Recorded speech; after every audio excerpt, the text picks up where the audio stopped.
안녕하세요. 존 무한하대며 자, 여러분들 이란 전쟁이 다시 또 시작이 됐습니다. 자, 그래서 이제는 확전으로 또 가는 것인가 이런 조금 의심이 들죠. 그래서 지금 보면 이 경제적인 이런 영향이 어떻게 미칠까 이게 중요하잖아요. 근데 어제는 주식시장이 진짜 크게 요동치면서 하락을 했었죠. 그다음에 지금 보면은 금값이 또 이렇게 타격을 받아서 원래 4,100달러에서 또 4,000달러 그리고 3,000달러까지 깨지려고 했거든요. 그러니까 4,000달러에서 3,000달러로 내려가려고 했다가 그나마 이렇게 유지를 했고요. 가격은 또 이제 58달러 이 선에서 머무르고 있습니다. 그리고 비트코인과 이더리움도 같이 또 동반해서 하락을 했고요. 그다음에 중요한 거는 이 WTI 유가가 80달러까지 다시 또 올라왔다. 다시 또 급등한 지금 상황이고요. 그다음에 더 중요한 거는 미국의 30년 국채, 그다음에 10년물 국채 금리가요. 4.6이고 5.1입니다. 5가 넘어가면은 30년이 안 좋다고 했는데 그리고 10년물은 4.5가 넘어가면 이게 임계점이라고 했는데 4.6까지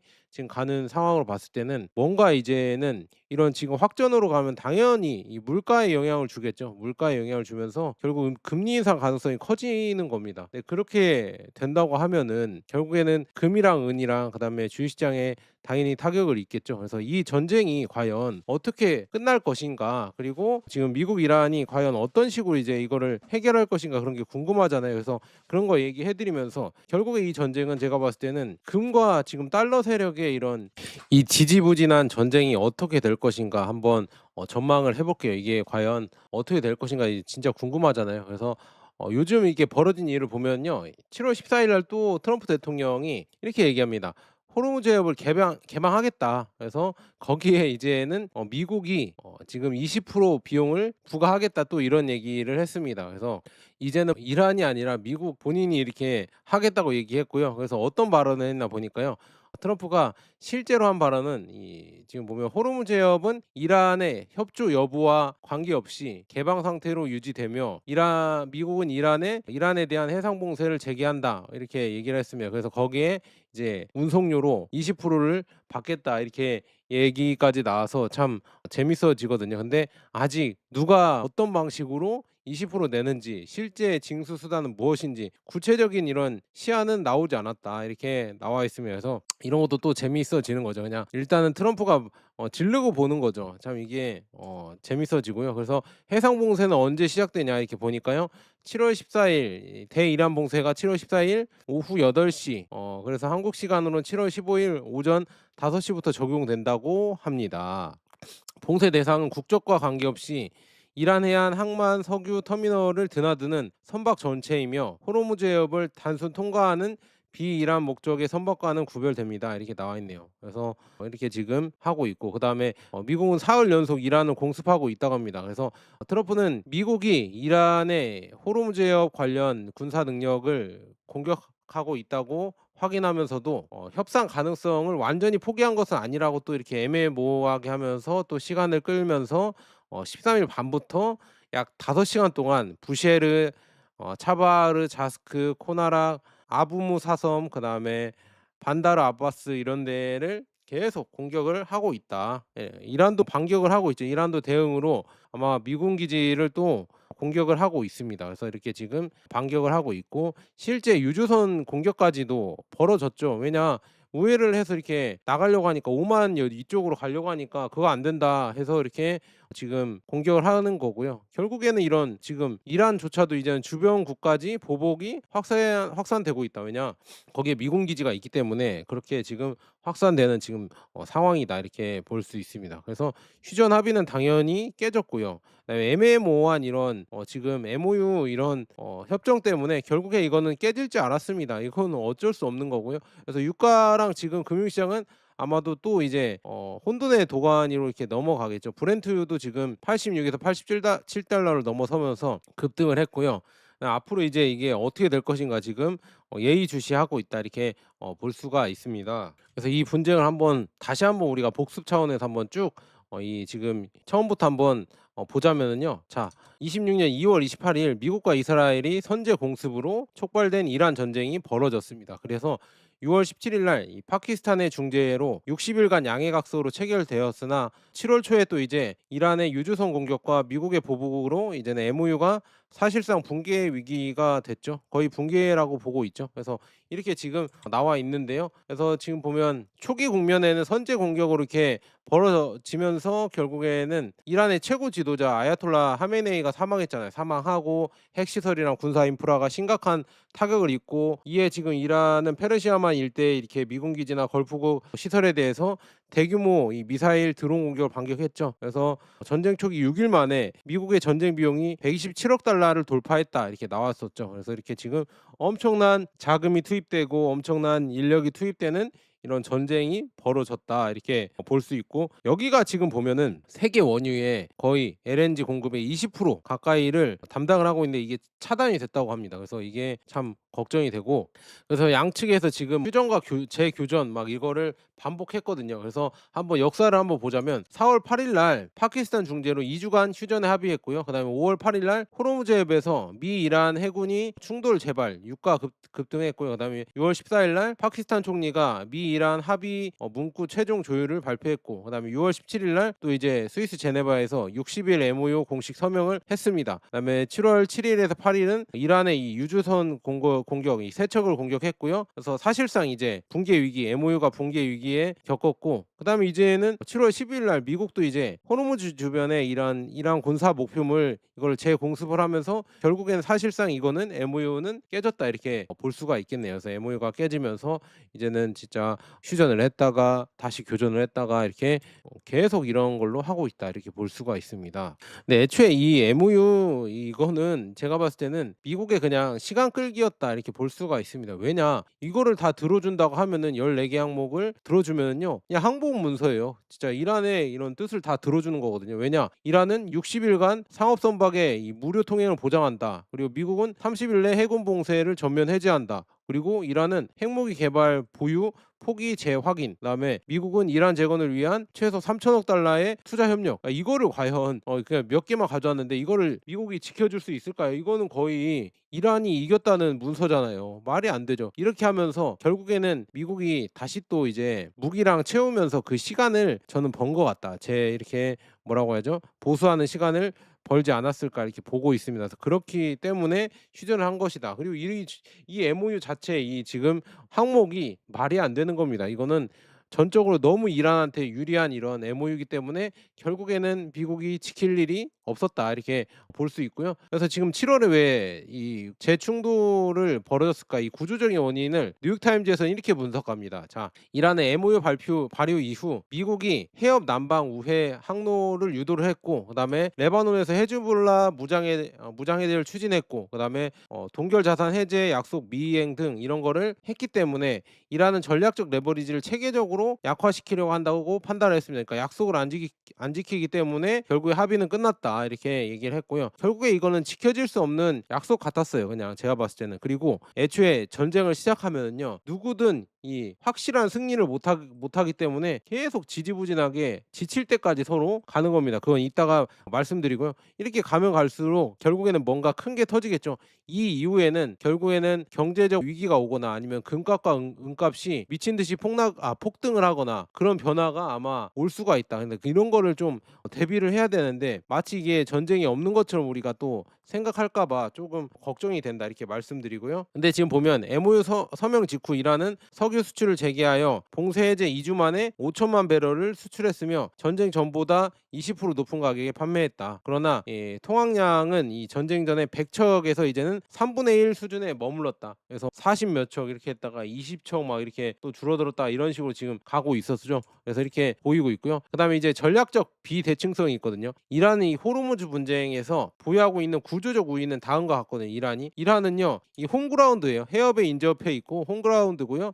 그다음에 엄청난 드론 물량이 있습니다. 그리고 재고도 증강 중이고, 그다음에 국내에 이제 생존 기반이 보유되어 있고, 그다음에 지금 전쟁 지속 여부도 상대적으로 높습니다. 근데 미국 원정전이기 때문에 소모전이랑 이런 시간 끌기, 정치적 압박과 중간 선거 이런 것 때문에 결국에 시간이 부족하고 질질 끌면 끌수록 미국이 오히려 더 안 좋은 상황이다 이렇게 볼 수가 있습니다. 이렇게 볼 수 있고요. 그래서 이게 지금 에너지랑 경제에 어떤 충격을 줄까 이렇게 하니까 호르무즈 해협은 이 전쟁 발발 이후 최소 10억 배럴의 이 원유 정제 이 제품이 손실을 야기했다고 합니다. 그래서 세계 LNG 공급의 약 20%도 해협에 갇혀 있다 이렇게 나와 있습니다. 그리고 이 미사일 공격 때문에 이런 유전 시설들이 이제는 수리를 받아서 이렇게 나오는 게 최대 5년 걸리고 수출 능력의 이 17%가 줄어들 수 있다고 카타르 에너지부 장관이 경고를 했습니다. 이렇게 지금 회복이 또 느릴 것이다. 이거는 무조건 제가 봤을 때는 경제적 타격을 입힐 것이다. 그리고 아마도 물가도 많이 오르게 하지 않을까 이렇게 볼 수가 있습니다. 그래서 이제 거시 경제의 충격은 어떻게 될까? 이 IMF에서는 이 분쟁이 심화될 경우 글로벌 성장률이 약 2%까지 하락을 하고 그다음에 인플레이션이 6%를 초과할 수 있다고 경고를 했습니다. 이렇게 되면은 스태그플레이션이 벌어지는 거죠. 그러면은 금 가격이나 이런 거는 엄청나게 오를 수밖에 없겠죠. 그다음에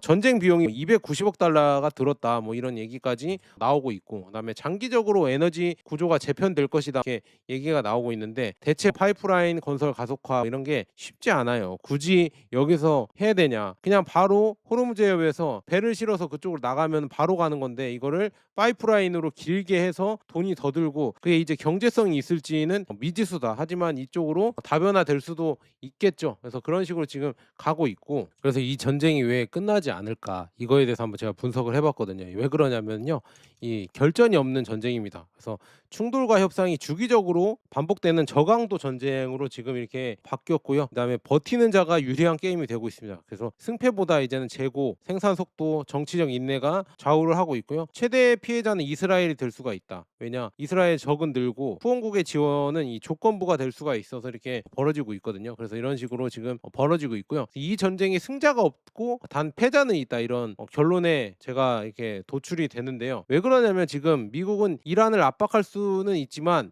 이 굴복시키기는 어렵고 이란은 미국을 몰아낼 수 없지만 전쟁 비용을 계속 높일 수 있다. 그래서 이 장기 소모전이 지속될수록 전략적으로 가장 불리해지는 국가가 이스라엘이다 이렇게 나와 있으면서 그래서 미국은 이 무기 재고와 그다음에 정치적 자본 소모 그다음에 확전을 해도 협상을 해도 이 부담이 커지는 딜레마가 있거든요. 이 이란을 이기기는 힘들어요. 이거는. 그런데 이란은 경제적 피해는 예전부터 버틸만하게 당해왔고, 네, 군사력이나 이런 게 과연 잘 보존할까 이것도 조금 그렇고요. 이스라엘은 또 여기서 가장 많은 피해를 볼 거라고 합니다. 왜냐 전선은 늘고 그다음에 이제는 지원은 또 줄어들고 이렇게 해서 안 좋아질 것이다 이렇게 나와 있고요. 그래서 이게 지금 보면은 한 번의 결전으로 끝나는 게 아닙니다. 앞으로 계속 반복될 겁니다. 그래서 호르무즈 해협에서 통행해서 계속 지금 유조선이나 이런 걸 차단하고 그다음에 호위하고 기뢰전을 하고 이런 게 계속 될 것이고 그다음에 미군 기지 레이더 방공망이 당연히 이란의 이런 탄도 미사일이랑 드론이랑 이런 걸로 타격을 입을 것이고 미국도 또 이제 이란에 이제 공습을 계속하겠죠. 군사 시설이나 에너지 시설 또 정밀 타격을 또 할 것이고 그다음에 이스라엘도 지금 이란이랑 미사일 교환을 당연히 간헐적으로 할 것이고 그다음에 대리전 이 프록시 전쟁도 일어나겠죠. 레바논, 시리아, 이라크, 예멘 이쪽으로 간접적으로 충돌이 일어날 것이고 그다음에 협상과 교전을 반복하겠죠. 그래서 합의를 했다, 결렬을 했다, 또 재충돌을 했다 이렇게 아마도 할 것 같다 이렇게 볼 수 있습니다. 그래서 결과적으로 미국은 무기 그다음에 정치 자본의 소모, 이란은 피해 속 체제 유지, 이스라엘은 늘어나는 적. 그래서 누구도 이 원하는 결말에 도달하지 못할 것이다 이렇게 저는 예측을 하고 있고요. 그래서 전쟁이 끝나지 않는다. 이 주기적으로 아마 저는 반복될 거라 이렇게 보고 있거든요. 충돌을 했다가 다시 보복을 하고 긴장 완화, 그다음에 협상을 했다가 또 협상 결렬, 재충돌 이런 식으로 쭉 갈 것이다. 완전한 이런 결말도 없고 완전한 휴전도 없고 그래서 지속적으로 또 이제 러시아 우크라이나 전쟁처럼 계속 될 수도 있겠구나. 근데 그러면 그럴수록 유리한 곳은 제가 누누이 말씀드렸지만 중국이 유리해진다 이렇게 말씀드리고요. 그리고 진짜 여기서 이제 중요한 게 왜 호르무즈 해협인가? 호르무즈 해협은 여러분들 단순한 해상 통로가 아니에요. 이란이 지금 보면은요 이거를 실질적인 통제자로 이런 인정받는 이런 순간을 원하고 있습니다. 여기에서 이제 패권을 가져가려고 이란이 가고 있거든요. 근데 미국이 이거를 만약에 뚫지 못한다고 하면요 진짜 이거 아마 어려워질 것이다. 왜냐 호르무즈 해협이 그만큼 중요하거든요. 첫째로 이 세계 에너지망, 이 에너지 공급망을 위협할 수 있는 국가가 되거든요. 이란이 만약 이걸 장악을 하면요. 그리고 페르시아만의 안보 질서를 결정짓는 국가가 될 것이다. 왜냐 호르무즈 해협 근처에 다 국가들이 몰려 있어요. GCC 국가들이 다 몰려 있기 때문에 결국에 거기에 이제 패권을 장악을 할 수밖에 없고요. 그다음에 세 번째는 미국을 협상 테이블로 끌어낼 수 있는 국가가 될 것이다. 것이다. 그다음에 네 번째로는 사우디, UAE, 카타르 등 이 산유국의 영향력을 행사하는 국가가 이란이 되겠죠. 그다음에 미국, 이스라엘 군사 행동에 이 경제적으로 보복이 가능한 국가가 또 이란이 될 것이다. 자, 호르무즈 해협만 이걸 꽉 잡고 있으면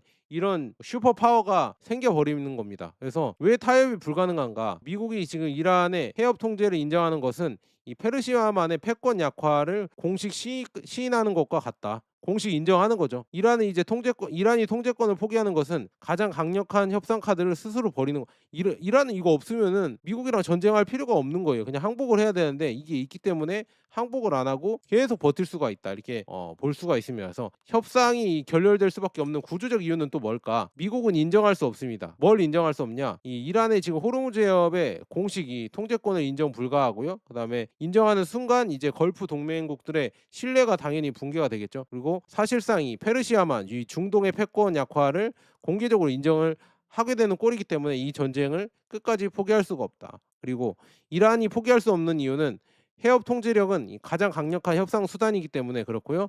체제 생존을 담보하는 안전판이고 그다음에 포기할 유인이 전혀 없습니다. 그냥 이걸 무조건 갖고 가야 된다. 그래서 이런 식으로 서로 이제 양보가 불가능하기 때문에 구조적 결렬이 계속 벌어질 수밖에 없다. 이렇게 볼 수 있습니다. 근데 이게 진짜 어려운 게 뭐냐면 미국이 그냥 계속 폭격하면 되지 않냐. 그런데 이란을 왜 굴복시키기 어렵냐면 이란의 영토가요 엄청 넓어요. 그리고 산악 지역입니다. 그리고 그래서 이제 지상군이 들어가기도 어렵고 그다음에 분산돼서 이 산악지대이기 때문에 지하된 요새 이 미사일 기지가 엄청나게 많고요. 그다음에 다수의 이제 이동식 발사대로 쏘고 도망가고 쏘고 숨고 이렇게 하고 그다음에 드론 탄도미사일 자체 생산 능력이 또 있습니다. 그리고 주변에 이 미군 기지에 대한 접근성이 좋고 그다음에 이 이라크, 레바논, 예멘에 이 지역적 이제 네트워크 프록시가 있습니다. 그리고 일부 시설을 만약에 미국이 파괴한다고 해도 보복 능력을 제거하는 것은 또 아니다. 그리고 정권 붕괴엔 지상군, 그다음에 장기 봉쇄가 필요한데 이게 미국이 할 수 없는 하기 어려운 그런 딜레마지 않을까 이렇게 볼 수 있습니다. 그래서 핵시설 시설을 일부 파괴해도 이란의 이제 보복 능력 전체를 제거하는 것은 불가능에 가깝기 때문에 결국에는 계속 이 전쟁은 벌어질 수밖에 없다. 그리고 금 가격은 그렇기 때문에 계속 영향을 받을 수밖에 없겠구나. 근데 이럴 때가 제가 모르겠어요. 이제 금 초보자분들은 떨어져서 안 좋다 이렇게 할 수도 있겠지만 이럴 때가 저는 기회라고 보거든요. 값이 싼데 이럴 때가 기회인데 그냥 그저 이렇게 찍힌 것만 떨어졌다고 이렇게 안 좋아하시는 분들이 많고요. 그다음에 이란이 지금 미국을 몰아낼 수 없는 이유는 뭘까? 결국에는 미국이 필요하면은요. 이런 지금 이란의 전략 자산을 파괴할 수가 있기 때문에 이 미사일 생산 시설, 그다음에 방공망, 해군 기지, 석유 수출 시설, 그다음에 항만, 지휘 통제 시설, 핵 시설 이런 거를 미국이 타격을 할 수 있기 때문에 쉽게 이란도 미국을 몰아낼 수가 없다. 그래서 양측 모두 결정적 승리가 불가능하다. 미국은 이란을 완전히 제거할 수 없고 이란은 미국의 해군, 공군을 격퇴할 수 없다. 결국 이제 상대를 제거하지 못한 채 충돌, 보복, 협상, 결렬 이런 패턴이 계속 반복될 수밖에 없는 지금 상황에 봉착했다 이렇게 볼 수가 있죠. 그래서 이란의 핵심 전략은 승리가 아니라 역시나 버티기죠. 이 침대 축구라고 하죠. 이제는 침대 전쟁을 지금 하고 있습니다. 그래서 정권의 생존을 보장하기 위해서 이렇게 하고 있고요. 그다음에 핵심 군사력 보존을 하고 있고 호르무즈 영향력을 유지하고 그다음에 미국의 전쟁 비용을 증가시키고 그다음에 이런 버티는 게 미군 기지의 취약성을 노출시키고 그다음에 걸프의 이 대미 의존을 약화시킨다. 그리고 일곱 번째로 미국의 협상 조건을 또 완화시키는 이런 효과를 갖기 때문에 버티기를 하는 겁니다. 그래서 이란은 미국을 격파할 필요가 없다. 살아남는 것 자체가 승리다. 버티면 이긴다. 이런 얘기가 있죠. 그래서 굴복하지 않고 버티며 상대의 비용을 높이는 것만으로도 여러분들 전략적으로 승리를 가져갈 수 있기 때문에 이란은 시간은 자기 편이라고 해서 버티고 있다. 그래서 이 전쟁이 길어질 수밖에 없다. 미국이 이렇게 양보하지 않는 이상 계속 길어질 수밖에 없겠구나 이렇게 볼 수 있습니다. 근데 시간이 왜 미국보다 이란한테 유리할까 이렇게 말씀드리면 미국은 전선이 너무 많습니다. 전선이라고 하면 뭐냐? 유럽이 러시아 견제하는 이런 전선도 있고요. 그다음에 우크라이나를 또 지원해야 되고 중국과 대만 문제도 있죠. 그다음에 북한도 있고 그다음에 인도 태평양 해군력도 있고 그다음에 국내 정치랑 재정, 경제 이런 게 걱정되고, 그다음에 이스라엘 지원도 있죠. 미국이 워낙 슈퍼파워이기 때문에 워낙 하는 게 많기 때문에 전력이 너무 분산이 돼 버린다. 근데 이란은 자기 앞에 호르무즈 해협만 갖고 있고 간헐적으로 미군 기지를 공격하면 되기 때문에 결국에는 집중력 차이가 이렇게 벌어질 수밖에 없다. 왜냐, 이란은 홈 그라운드 여기에서 싸우기 때문에. 그래서 자국 국경 인근에서 작전을 하고, 그다음에 짧은 보급선, 그다음에 낮은 유지 비용이 들어가고, 중동이라는 단일 전선에 집중 가능하고, 체제는 장기간 경제의 고통을 감수할 수 있을 정도로 공고하고, 그다음에 반면에 이제 미국 대통령은 유가나 물가, 미군 사상자, 그다음에 선거 여론에 즉각적으로 노출이 되죠. 그러니까 이게 미국의 치명적인 아킬레스건이다, 저는 이렇게 보고 있습니다. 그다음에 이거 지금 이란 전쟁에서 또 벌어진 게 이 저비용 고비용 이런 전쟁이잖아요. 이란은 저비용으로 이 탄도미사일이랑 대량으로 드론을 생산해서 이러도 부담이 작은 이런 공격을 하고 있는데요. 근데 미국과 이스라엘 방어에 쓰이는 게 지금 훨씬 비싼 요격용 미사일 있잖아요. 한 100배에서 200배 가는 비용의 이런 미사일로 드론을 막고 있다. 그래서 장기화될수록 재고와 이런 생산 속도가 병목을 이루겠죠. 그러니까 고비용 대 저비용이기 때문에 결국엔 저비용이 더 훨씬 더 계속되면 유리해질 수밖에 없다. 그래서 누가 물속에서 더 오래 숨을 참을 수 있는가, 이거를 지금 경쟁을 하고 있습니다. 그래서 장기전에서 군사적 승패보다 무기 재고와 생산 속도, 그다음에 그리고 정치적 인내심이 승부를 가른다. 근데 뒤에서 다 중국이 아마도 드론이나 이런 거, 장비나 이런 거를 아마도 엄청나게 팔지 않을까. 그러니까 중국만 득보고 있다니까. 이 전쟁이 중국만 득보는 지금 전쟁이 돼버렸습니다. 이렇게 볼 수 있고요. 그다음에 미국의 이제 최대 약점은 뭘까? 이 군사력이 아니라 중요한 거는 이 출구 전략이 없습니다.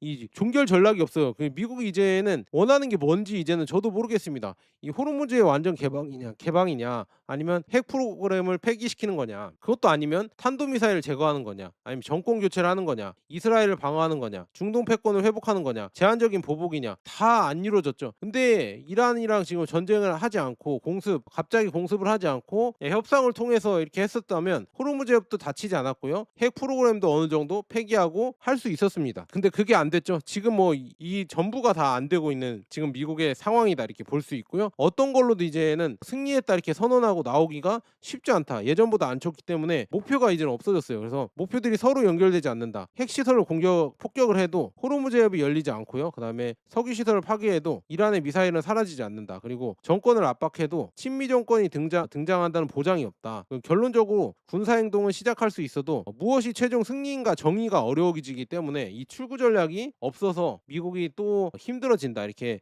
볼 수가 있습니다. 그래서 이런 게 지금 미국의 딜레마고요. 그래서 미국의 선택지는 여러 가지가 있습니다. 네 가지 정도 보통 크게 볼 수가 있거든요. 제한전 지속을 하는 겁니다. 그래서 공격 받을 때마다 보복을 하고, 전쟁을 끝내지 못했는지 이 비용만 누적시키는 이런 상황이 벌어질 수 있고요. 아니면 대규모로 이제는 지상군을 투입을 해서 이란의 핵시설과 미사일 시설을 대대적으로 타격을 하고, 그다음에 이렇게 쭉 아마도 장악을 하려고 할 수도 있겠구나, 이렇게 볼 수 있는데 이것도 쉽지가 않죠. 이란의 지형이 산악 지형이기도 하고, 미국은 워낙 원정 전쟁이기 때문에. 근데 어떤 이 외국 교수분께서는 결국에는 이 전쟁이 지속되다가 미국은 지상군을 투입할 수밖에 없을 것이다. 지상군을 투입하면서 확전을 하고, 그다음에 진짜 미국의 이런 정치나 이런 게 큰 혼란을 겪을 수가 있을 것이다, 이렇게 예상하시는 분들도 있는데 그거는 그분의 생각이고 일단 지켜봐야 될 것 같고요. 그다음에 정권 교체 역시나 이 가장 극단적인 선택이 지상전, 그다음에 장기 점령 리스크로 현실성이 낮다. 근데 지상전도 할 수 있다, 이런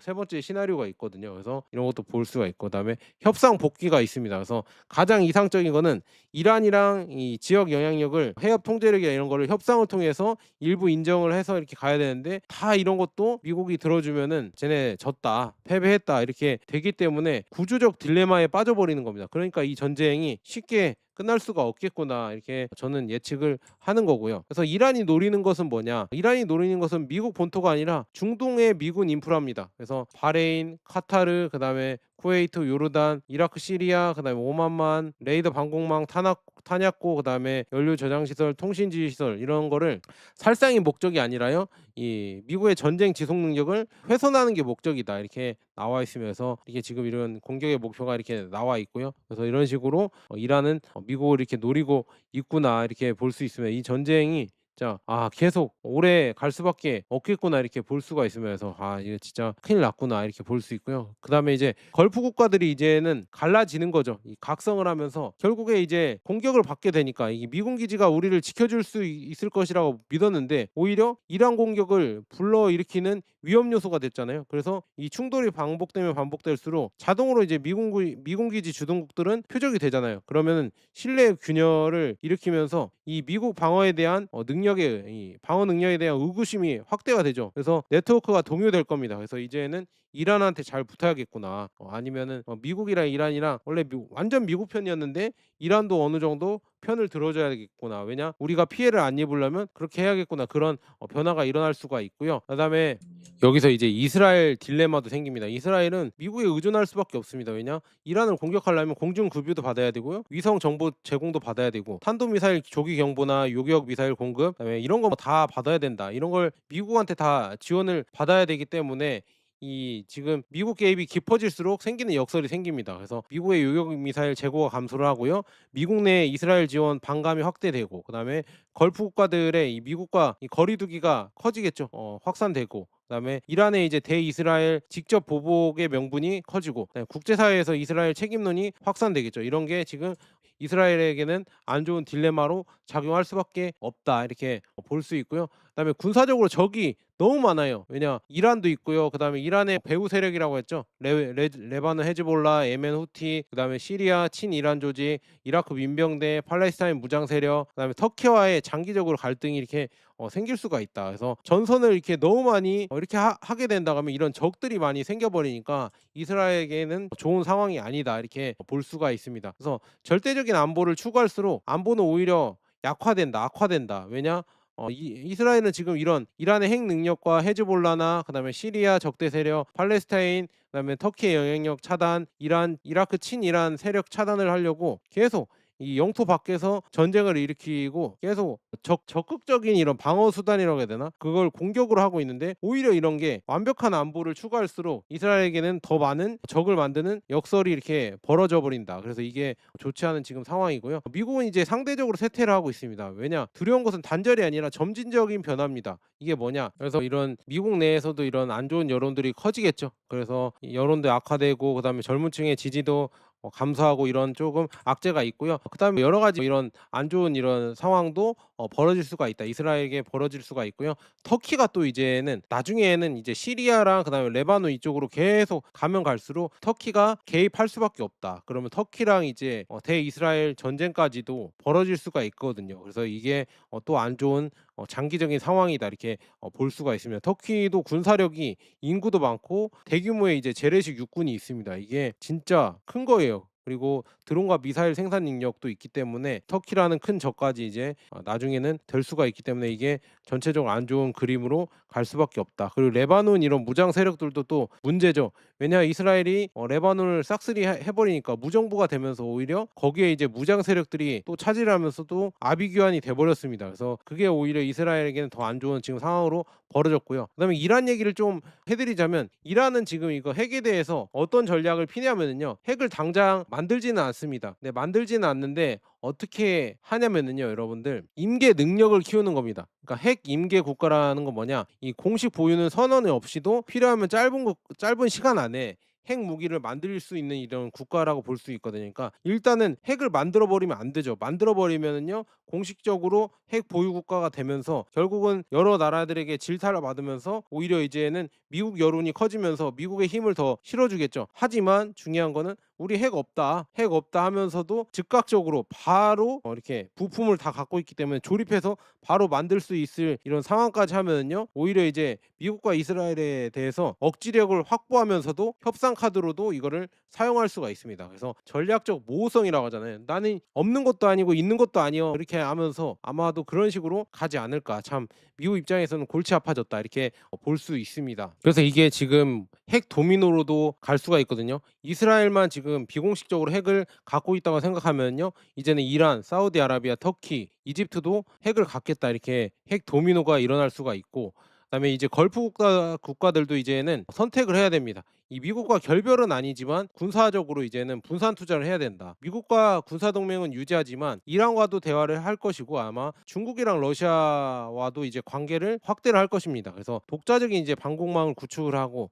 터키, 파키스탄, 이집트와도 협력을 할 수 있습니다. 그리고 이스라엘과도 관계도 속도 조절할 수 있다. 그래서 이제는 다극화 시대가 이제 중동에 열릴 수가 있다. 이거는 결국에는 미국의 이 패권의 세락이라고 저는 보고 있거든요. 그래서 그렇게 된다고 하면 결국에 나중에 이 전쟁 이후에는 결국 금 가격은 더 튈 수밖에 없겠구나. 그리고 이런 여러 가지 이런 주식시장이나 이런 것도 큰 변화를 끼칠 수밖에 없겠구나. 저는 그렇게 보고 있습니다. 그래서 이젠 다극 질서가 아마도 이렇게 등장할 것이다. 이렇게 나와 있는데 원래 기존 구상은 이 미국과 이스라엘 그다음에 걸프 아랍 국가들 GCC 국가들의 이 연합이 이란과 친이란 세력들을 전쟁을 하면서 몰아내는 이런 구상이었거든요. 근데 이제는 새로운 구상을 해야 됩니다. 그래서 사우디, 터키, 이집트, 파키스탄, 이란이 경쟁과 협력을 병행하고 그다음에 미국, 중국, 러시아 사이에서 자율성을 유지하는 다극 체제가 열릴 것이고요. 네, 호르무즈 해협 이쪽에서는 이란이 지금 아마도 패권 국가가 되지 않을까. 그러면 미국의 힘은 이제 중동 국가에서 점점 줄어들겠죠. 그렇게 되면은 결국에 달러의 이런 뭐라고 하죠? 위력이 줄어들 수밖에 없다. 이 페트로 달러라고 했는데 그 페트로 달러가 점점 줄어들 수밖에 없겠구나 이렇게 볼 수가 있습니다. 그래서 앞으로 가능한 네 가지 전쟁 시나리오가 있거든요. 아까 말씀드렸는데 저강도 소모전이 계속 열리거나 아니면 제한적인 대규모 충돌 이렇게 갑자기 이런 지상전이나 이런 걸 할 수도 있고요. 아니면 협상을 재개할 수도 있고 아니면 지역 전면전이 벌어질 수도 있습니다. 그래서 여러 가지 이런 시나리오가 있는데요.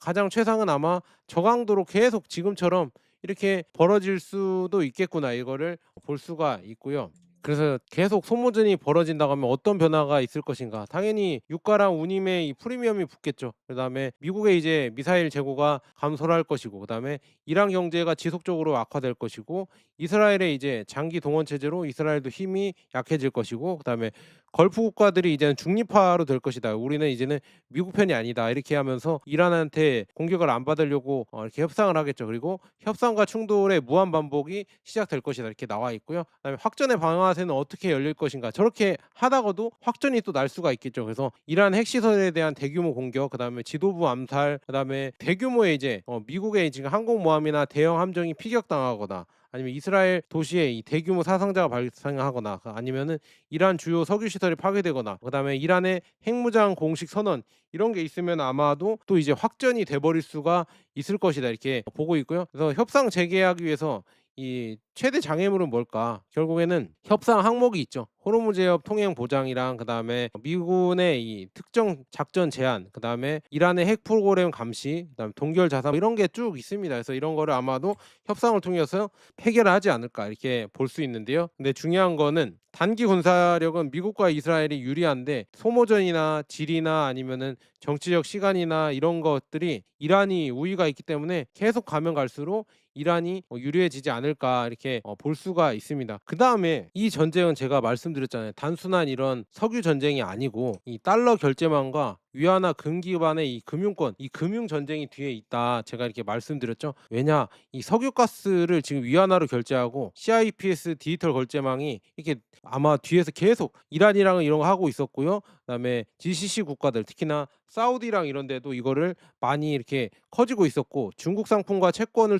투자를 통해서 계속 위안화의 이런 능력을 커지게 하면서 그거를 금으로 담보하면서 금도 계속 모아가면서 금값이 계속 늘어나고 있었잖아요. 그래서 이 지금 금융의 이런 뒤에 세력들이 결국에는 전쟁을 하고 있었다. 그래서 기존의 이 페트로달러 시스템이 어떻게 작동을 했냐 그렇게 했다가 이제는 그게 점점 더 위안화로 서서히 교체가 되고 있었거든요. 원래 사우디가 원래는 달러를 계속 수취하면서 달러를 많이 거래를 했었는데 이제는 위안화로 거래를 점점 더 늘리면서 위안화 채권도 이게 많이 가져가면서 이 미국채의 금리가 왜 폭등을 했을까? 그 이유도 다 여기서 나오는 겁니다. 이 지금 페트로달러 시스템의 이런 메커니즘이 점점 더 위안화로 대체되면서 결국 미국채에 대해서 수요가 서서히 줄어들고 있는 겁니다. 이렇게 무슨 말인지 아시겠죠? 그리고 이란은 왜 중국에 석유를 팔고 위안화를 받는가? 당연히 그렇죠. 왜냐? 미국이 스위프트 제재를 해버리면서 달러 거래를 못하게 막아버리니까 위안화로 거래를 할 수밖에 없겠죠. 그래서 그런 식으로 했을 때 위안화로 지금 호르무즈 해협 이런 통행권도 위안화로 바뀌었다 이런 얘기가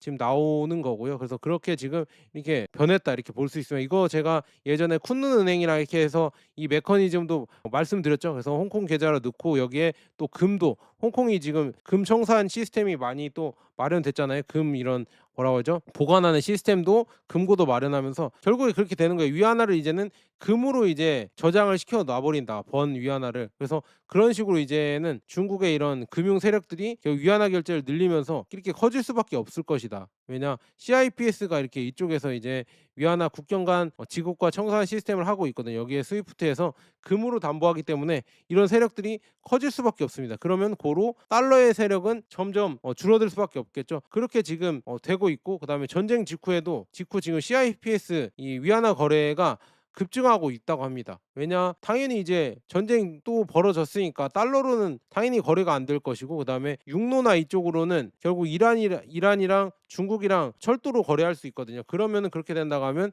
결국 위안화 거래밖에 없지 않을까. 지금 도와줄 국가들이 러시아 아니면 중국밖에 없는데 중국이랑 하려고 하면 위안화 거래를 할 수밖에 없겠죠. 그래서 여기에 이제 GCC 국가들까지 이 호르무즈 해협에서 이제는 위안화를 청구하고 이렇게 받는다고 하면 위안화 결제가 더 늘어날 수밖에 없겠죠. 그리고 중국이 지금 사우디아라비아나 이런 데에서 엄청난 원유를 수입하고 있기 때문에 그것도 위안화 결제가 거의 주를 이루고 있거든요. 그런 식으로 이제 위안화가 계속 커지면서 결국에 이제 달러에 대해서 이제 점점 이런 달러 영향력이 물론 한 번에 확 줄어드는 거 아니겠죠. 워낙 꽉 잡고 있으니까. 근데 서서히 줄어들면 줄어들수록 이거를 견디지 못하는 거예요. 원래 지금 이렇게 얘기할 수 있어요. 달러가 90% 여러분들 점유를 하고 있었다. 근데 80% 떨어졌지만 중국은 에서 10%밖에 되지 않았냐. 이거 80대 10%인데 뭐가 뭐 유리하냐. 뭔 달러가 뭐가 무너지냐. 이렇게 얘기할 수 있겠지만 그만큼 이 미 국채를 이 90% 비중의 빚을 빌려놨기 때문에 80%로 떨어지면요 국채가 망해버리는 거예요. 이게 빚을 너무 많이 늘려놨기 때문에 이렇게 지금 점유율이 조금만 줄어들어도 미국한테 큰 타격을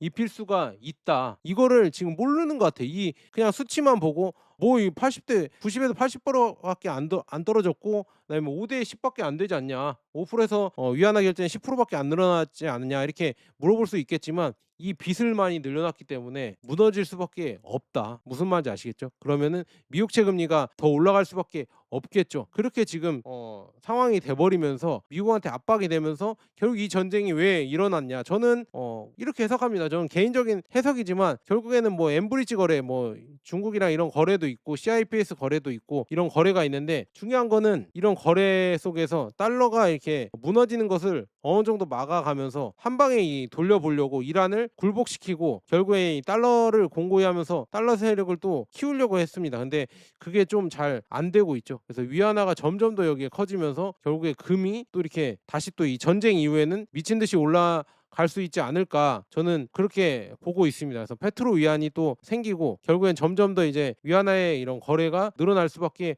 없지 않을까. 그래서 중국 입장에서는 이 위안화 거래를 늘리려고 하면은요 기축 통화가 아니기 때문에 결국에는 금으로 담보를 해줘야 되거든요. 그리고 기축 통화가 될 필요도 없어요. 그냥 어느 정도 그냥 거래되는 이런 통화, 이 기축 통화 하나에 들어가기만 해도 중국은 엄청난 성공을 하는 거거든요. 그래서 저는 중국 주식시장도 아마도 앞으로 좋아질 것 같다. 기술력도 좋기 때문에 중국 주식시장도 더 좋게 보고요. 그다음에 홍콩의 이 금 시스템도 도입이 되면서 아마 더 많이 이제 중동 국가들이 여기에 거래를 할 거라고 저는 보고 있습니다. 그래서 달러와 이제 금의 전쟁이 뒤에 있기 때문에 그렇게 지금 이렇게 벌어진 게 아마도 러시아 우크라이나 전쟁도 그런 거 같고요. 그다음에 이란과 미국 전쟁도 결국에는 금과 달러 세력의 이 뒤에 이권이 달린 전쟁이지 않을까 저는 그렇게 보고 있습니다. 그래서 이 전쟁으로 지금 중국이 많은 전략적 이점을 얻고 있죠. 가만히 있었는데 점점 더 이제 중국이 강해질 수밖에 없다. 근데 이렇게 얘기하면 너 친중이냐, 너 중국인이냐 이렇게 하지만 아니 제가 보는 이런 해석은 이렇게 나오거든요. 여러분들이 한번 외신 이런 뉴스나 한번 다 찾아보세요. 중국 기사도 찾아보시고요. 요즘 다 잘 되어 있으니까 챗 GPT나 아니면은 여러분들이 직접 이렇게 검색을 하시면 나오니까 한 번씩 검색해 보세요. 중국 뉴스나 러시아 뉴스도 보고 그다음에 CNN이나 아니면은 미국의 뉴스들 있잖아요. 그런 거 둘 다 찾아보시고 객관적인 해석은 여러분들이 하시면 좋을 것 같습니다. 둘 다 보셔요. 꼭 둘 다 보시고 여러분들이 판단하셨으면은 좋겠다. 그래서 서서히 지금 달러가 약화되는 이런 모습이고요. 금이 지금 너무 많이 안 올라서 힘들어요 이렇게 하시는 분들도 있겠지만 지금 서서히 이런 지금 흐름으로 가고 있는 거는 제가 매번 이런 주요 이슈들로 짚어드리죠. 이거 짚어주는 사람 거의 없습니다. 유튜브에서 이거 얘기해 주는 사람 거의 없는 것 같아요. 해외 유튜버들은 엄청나게 많은데 진짜 한국에는 저 말고 거의 없던데요. 몇 분 계시는 것 같긴 한데 대형 유튜버 분들 중에는 거의 없습니다. 참 이게 안타깝고요. 이 국제 질서는 이렇게 저는 제가 보는 게 거의 맞다고 보고 이렇게 해석을 하고 있는데 물론 틀릴 수도 있겠지만 이렇게 해석해 주는 게 거의 없습니다. 참 걱정이에요. 진짜 이렇게 가다가 우리가 한 방에 이렇게 바뀌어 버리면 갑자기 뭐 중국이 패권 국가로 확 발돋움하면 우리가 맨날 20년 내내 중국 망한다 그렇게 했었는데 중국이 망하지 않고 옆에서 엄청나게 이 미국만큼으로 커져 버리면 미국만큼도 아니고 그냥 2 위로만 확실하게 커져 버리면은요. 우리는 또 다른 이런 국제 질서에서 국제 관계를 맺으면서 살아가야 할 수 있습니다. 근데 미리 예측하고 그거를 빨리 해야 될 텐데 좀 그런 게 걱정되고요. 저는 지금 여러분들이 지금 멤버십 후원이랑 그다음에 여기 제품 보기란 여러분들 클릭해 주시면은요. 이런 후원으로 이렇게 영상 제작을 하고 있거든요. 그래서 여러분들 한 번씩 부탁드리고요. 그래서 앞으로 이렇게 지금 주요 이슈들이 있으면은요. 금이랑 주식이랑 이렇게 해서 해석해 드릴게요. 그리고 ETF 저는 투자도 하고 있고요. 그래서 이런 거 관심 있으시면 제 거 다른 영상들도 있어요. 여러분들 금만 투자하시면은 조금 적적하거나 그럴 수 있잖아요. 그래서 ETF도 여러분들 관심을 한 번씩 가져보시면 될 것 같습니다. 주식도 그렇고요. 그래서 금만 하면은 괜찮다 이렇게 하시는 분들도 있겠지만 또 지루하다 아니면 나 몰빵해서 힘들다 이렇게 하시는 분들도 있잖아요. 그러면 그런 분들은 제가 금만 다루는 건 아니고 전체적인 거시적인 경제나 아니면은 ETF나 세부적인 이런 투자들도 다루고 있으니까 여러분들 많이 다른 영상들도 그냥 의리로 한 번씩 그냥 시간 날 때 그리고 제가 그런 것도 있고 또 막 제가 관심 있는 분야 막 이런 뉴스 같은 것도 가져서 이렇게 해석해 드리니까 차들도 해석해 드리니까 한 번씩 봐 주시면은 정말 감사하겠습니다. 여러분들의 이렇게 봐 주시니까 저도 열심히 지금 잠을 줄여서라도 이렇게 영상 찍거든요. 정말 감사하고 매번 이렇게 긴 영상 봐 주셔서 정말 감사하고요. 댓글로 그냥 아무거나 이렇게 남겨 주시면 정말 감사하겠습니다. 그리고 악플은 정중하게 사양하겠습니다. 감사합니다.